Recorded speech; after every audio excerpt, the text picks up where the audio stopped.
নমস্কাৰ, মই অৰিন্দম বুঢ়াগোহাঁই। আপোনালোকে চাই আছে দি ক্ৰছ কাৰেণ্ট। বিধানসভাৰ মজিয়াত ডক্টৰ হিমন্ত বিশ্ব শৰ্মাই উল্লেখ কৰিছে ছাত্ৰ জীৱনৰ এটা বিশেষ কাহিনী।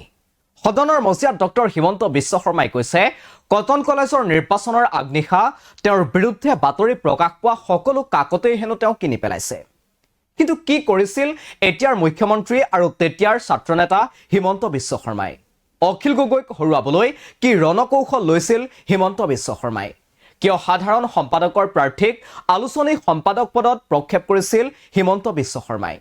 এই সকলো কাহিনী লিখিছে মুখ্যমন্ত্ৰী ডক্টৰ হিমন্ত বিশ্ব শৰ্মাৰ কটন কলেজৰ ঘনিষ্ঠ কিশলয় দাসে। কিশলয় দাসে সামাজিক মাধ্যমত মুকলিকৈ লিখিছে 1994 চনৰ কাহিনী। সেইবাৰ হিমন্ত বিশ্ব শৰ্মাৰ বিৰোধী শিবিৰে সাধাৰণ সম্পাদক পদৰ বাবে প্ৰক্ষেপ কৰিছিল অখিল গগৈক। সেই অনুসৰি হিমন্ত বিশ্ব শৰ্মা শিবিৰেও নিজৰ ৰণকৌশল সাজু কৰিছিল। কিন্তু বিৰোধী শিবিৰে হঠাৎ কৌশল সলনি কৰিলে। অখিল গগৈক কটনিয়ানৰ সম্পাদক পদলৈ আগবঢ়াই দি সাধাৰণ সম্পাদক পদৰ প্ৰাৰ্থীৰূপে প্ৰক্ষেপ কৰিলে ধীমান সিনহাক। ফলত অখিল গগৈ বিনা প্ৰতিদ্বন্দ্বিতাৰে নিৰ্বাচন হোৱাৰ উপক্ৰম হ'ল। লগে লগে হিমন্ত বিশ্ব শৰ্মা শিবিৰে কটনৰ সম্পাদক পদত আগবঢ়াই দিলে কিশলয় দাসক। কিন্তু কিয়? লিখিছে কিশলয় দাসে, অখিল গগৈক বিনা প্ৰতিদ্বন্দ্বিতাৰে নিৰ্বাচিত হ'বলৈ দিলে সেই বিসম্বাদী শিবিৰৰ আন প্ৰাৰ্থীৰ হৈ ব্যাপক প্ৰচাৰত আত্মনিয়োগ কৰিলেহেঁতেন। তাক এনে নকৰিবৰ নিমিত্তে তাৰ বিপৰীতে প্ৰাৰ্থিত্ব আগবঢ়োৱা হৈছিল। কিন্তু নিৰ্বাচনৰ আগনিশা ঘটিল সেই বিশেষ ঘটনাটো। কিশলয় দাসে লিখিছে, এইদৰে হিমন্ত দালৈ খবৰ আহিছিল যে স্বাধীনত কটনৰ নিৰ্বাচন সম্পৰ্কীয় এটা বাতৰি প্ৰথম পৃষ্ঠাত বিতংকৈ প্ৰকাশ পাব।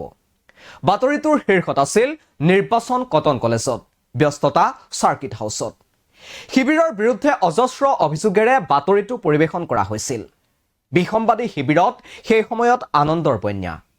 অখিল গগৈৰ বিজয় মোৰ বিৰুদ্ধে নিশ্চিত আছিল। মই নিজৰ কেম্পেইন কৰাৰ পৰিৱৰ্তে দীপক দা আৰু সত্যদাৰ বিজয় সুনিশ্চিত কৰাৰ দায়িত্ব পালন কৰিব লগা হৈছিল। অৱশ্যে তাৰ মাজতো কেম্পেইনিং চলাইছিলো। কিন্তু কটনৰ দুয়োটা ছোৱালী হোষ্টেলে বিসম্বাদী শিবিৰক সমৰ্থন দিছিল। ইয়াৰ উপৰি বিসম্বাদী শিবিৰ নিশ্চিত আছিল স্বাধীনত প্ৰকাশিত বাতৰিটোৱে আমাৰ শিবিৰত মুখ্যম আঘাত হানিব। নিৰ্বাচনৰ দিনটোত যাতে কোনো কাৰণতে স্বাধীন কটনৰ ছাত্ৰ ছাত্ৰীৰ হাতত নপৰে, তাৰ বাবে হিমন্ত বিশ্ব শৰ্মাই তেওঁৰ সহযোগীসকলক পুৱাৰ ভাগতে গুৱাহাটীৰ পৰা স্বাধীন নোহোৱা কৰাৰ পৰামৰ্শ দিছিল। কি কৰিছিল হিমন্ত বিশ্ব শৰ্মাই? কিশলয় দাসে লিখা অনুসৰি নিৰ্বাচনৰ দিন পুৱতি নিশা প্ৰায় 20খনমান বাইক আৰু স্কুটাৰত আগ্ৰাতে পেট্ৰল ভৰাই আমি সাজু হৈছিলোঁ। আমাক নিৰ্দিষ্ট কৰি দিয়া ঠাইবোৰত পৰ দি আছোঁ। কোনোবা দুটা গণেশগুৰিত, কোনোবা পল্টন বজাৰত, কোনোবা পাণ বজাৰত, কোনোবা মালিগাঁৱত, কোনোবা আদাবাৰীত। মুঠতে পেপাৰ বিলোৱা গুৱাহাটীৰ সকলো স্থানত পেপাৰ আহি পোৱাৰ আগৰ পৰাই শিবিৰৰ ল'ৰা ৰৈ আছিল।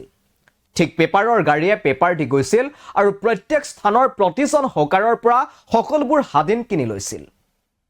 আধা ঘণ্টাৰ ভিতৰত গুৱাহাটীত পাঠকৰ মাজত বিতৰণ হ'ব লগা সকলো স্বাধীন নিৰ্দিষ্ট এটা ৰুমত জমা হৈছিল। স্বাধীনৰ আশাত পাং পাতি ৰৈ থকা বিসম্বাদী ৰাতিপুৱা এখনো স্বাধীন বিচাৰি নাপায় হতভম্ব হৈ পৰে। ভোটাধিকাৰ সাব্যস্ত কৰিবলৈ অহা প্ৰায় 50% কটনিয়ানে শেষ মুহূৰ্ততহে কাক ভোট প্ৰদান কৰিব সেই সম্পৰ্কে এক সুস্থিৰ সিদ্ধান্ত লয়। এনে পৰিপ্ৰেক্ষিতত স্বাধীনৰ সেই বিশেষ সংখ্যাটো আছিল তেওঁলোকৰ বাবে ব্ৰহ্মাস্ত্ৰ। এনেদৰে হিমন্ত বিশ্ব শৰ্মাই বিৰোধী প্ৰাৰ্থীক পৰাজিত কৰিবলৈ স্বাধীন কাকতেই গুৱাহাটীৰ পৰা নোহোৱা কৰি দিছিল। কিন্তু সেই নিৰ্বাচনত কটনিয়ানৰ সম্পাদক হিচাপে প্ৰায় 200 ভোটত বিজয়ী হৈছিল অখিল গগৈ। নিৰ্বাচনত কেইবাটাও পদত হিমন্ত বিশ্ব শৰ্মাৰ প্ৰাৰ্থী বিজয়ী হোৱাৰ পাছত গাৰ্লছ হোষ্টেলৰ সন্মুখত আন নঘটিবলগীয়া ঘটনা ঘটিল। কিশলয় দাসে লিখা অনুসৰি নিৰ্বাচনৰ ফলাফল ঘোষণা হোৱাৰ লগে লগে সেই সময়ত হোষ্টেলে হোষ্টেলে গৈ কৃতজ্ঞতা জ্ঞাপন কৰাটো এক পৰম্পৰা আছিল। ছাত্ৰীৰ হোষ্টেলৰ গেট সন্ধিয়াই বন্ধ কৰে। সেইকাৰণে বাহিৰৰ পৰাই বিজয়ী প্ৰাৰ্থীসকলে কৃতজ্ঞতা জ্ঞাপন কৰিছিল। আমাৰ মাজৰে অত্যুৎসাহী দুজনমানে স্বাধীন পঢ়িবলৈ নাপাই দুখ নকৰিবি বুলি ছাত্ৰীনিবাসলৈ দলিয়াই দিওঁতে কেইখনমান স্বাধীন ওলমি ৰৈছিল বিদ্যুতৰ তাঁৰত। কিন্তু তাতেই শেষ হোৱা নাছিল এই কাহিনী। ইয়াৰ পাছৰ কথাখিনি কমেণ্টত লিখিছে জনপ্ৰিয় লেখিকা মনালিছা শইকীয়াই। তেওঁ লিখিছে, তুমি খুব সুন্দৰ লিখিছা, দিনবোৰ চকুৰ আগত ভাহি উঠিছে। কিন্তু সিদিনা ৰাতি গাৰ্লছ হোষ্টেলত কোনবোৰ ল'ৰাই বাহিৰৰ পৰা ছোৱালীৰ নাম লৈ অশ্লীলভাৱে চিঞৰিছিল সেই কাহিনী উল্লেখ নকৰিলাচোন।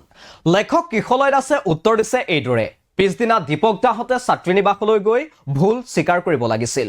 নকৰিলে কাৰণেই পিছৰ বছৰ উৎখাত হৈছিলোঁ। আপোনালোকে চাই আছিল দি ক্ৰছ কাৰেণ্টৰ এই বিশেষ প্ৰতিবেদন আৰু ইয়াৰ লগে লগে ষ্টুডিঅ'ৰ মজিয়াৰ পৰা মই অৰিন্দম বুঢ়াগোহাঁই বিদায় লৈছো ধন্যবাদ